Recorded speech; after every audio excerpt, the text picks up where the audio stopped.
Alright guys, so in today's video, we're going to talk about the best free-to-play characters in Honkai Star Rail, and what I mean by this is the characters that the game literally gives you for free. The ones you don't have to summon for, it literally just gives them to you. So let's go ahead and hop right into it. So talking about the 8 free characters the game gives you is going to be Fire MC, Natasha, Hasta, Surval, QQ, March 7th, Dan Hung, and also Hsta. Now, most of these characters will help you out in the early game, and some will help you out in the late game, so I'm really just going to talk about the ones that are going to help you out in the later game and not necessarily the early game. So first things first, the MC. The physical MC is not really that good, but the Fire MC is actually really good, and I think you should invest in them. And honestly, just invest in them. They're a really good defensive unit. They can help you tank a lot of damage. They also give shield for the team. While it might not be much, they still give you shield for the whole team, and they also taunt the enemy as well, and they're a really good addition, a really good choice to the team, because as far as like the essential materials and stuff like that goes, the game actually gives you that with getting your Trailblazer rank up, so it's really easy to ascend this character, and I think this character is just all around pretty good to use, and I think you should definitely be leveling them up. I think by far MC is the best free character they give you in the game. Hopping into the second best free-to-play character to level up is Natasha.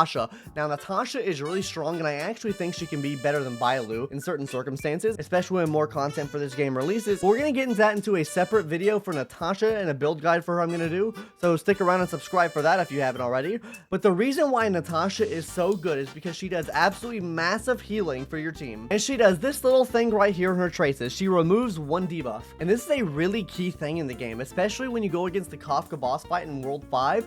If you can't remove those debuffs on your allies, you are probably gonna die, because she debuffs your allies and turns them against you and stuff like that.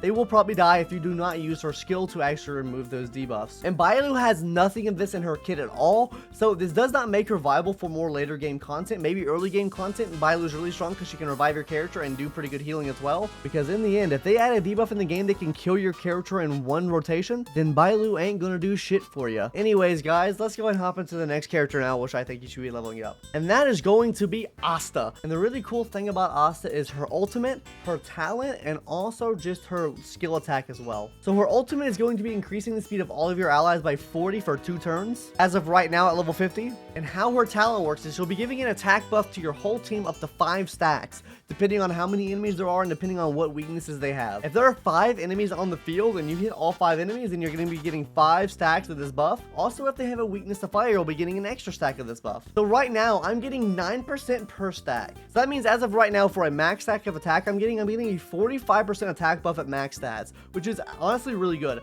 And we're not even mentioning her skill whenever she uses it. It absolutely shreds the enemy shield. And this is because it actually attacks the target multiple times. So whatever chunk you see on that enemy's bar of how much they're going to be taking away as far as weakness, you can multiply that by 4 or 5 depending on if you have any eidolons for this character. But yeah, that's why Hasta's so good, and I think you should be building her. Let's go ahead and hop into the 4th best free-to-play character now, which honestly is Surval. Surval is just really busting. She breaks shields really fast. She's a really low energy, so you can get her ultimate back up really quick. She also applies shock to the enemies, which can help for DOT teams if you're planning on doing that, which gives you extra raw damage on top of the damage you're already doing. And she'll also be dealing additional damage to shocked enemies too. So overall, I think Surval is really good. She breaks through shields really fast. El Sfarog, El Robots, because you will never stand a chance against Mommy Surval right here. March 7th, you should probably build as well, especially when you get to the higher stages of the Hall of Memories when you need 2 teams. You'll definitely need her as a free-to-play player if you haven't pulled the Japar. Her shield comes in clutch. She does do follow-up attacks,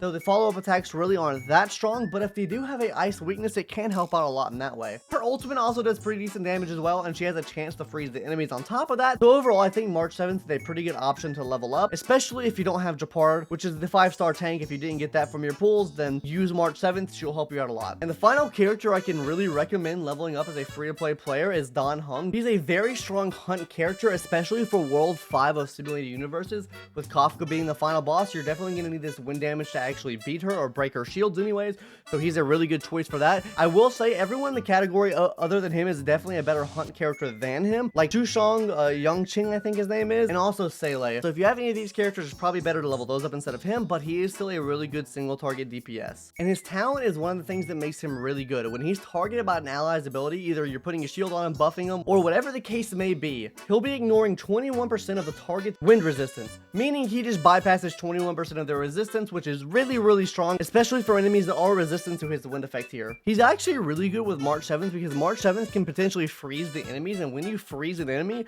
his ultimate attack is going to do a lot more damage. He's going to do 81% more damage if the enemy is slowed. That means if you're freezing with March 7th, he pairs up really well with March 7th to actually do big damage. Now let's talk about the two free-to-play characters you probably shouldn't invest too much into, that being Herta. Herta is really good early game, but not as good late game, and personally, I don't like Herta too much, just because her scalings are kind of low, her follow-up attacks don't do too much damage, and overall, I think there's just better options in the game. And also QQ, I think QQ honestly relies way too much on RNG to be actually viable for like a free-to-play player to invest into, because they'll be really hit or miss with how many points they're actually using, because you have to keep drawing, and then boop, send them out, you know? I think RNG within characters is kind of bad to use. That's my personal opinion. You guys could have a different one. But anyways, guys, tell me what your thoughts are on my video today. Anyways, that's going to do it for today's video. Hope everyone enjoyed. Please subscribe if you haven't already, and that's going to do it.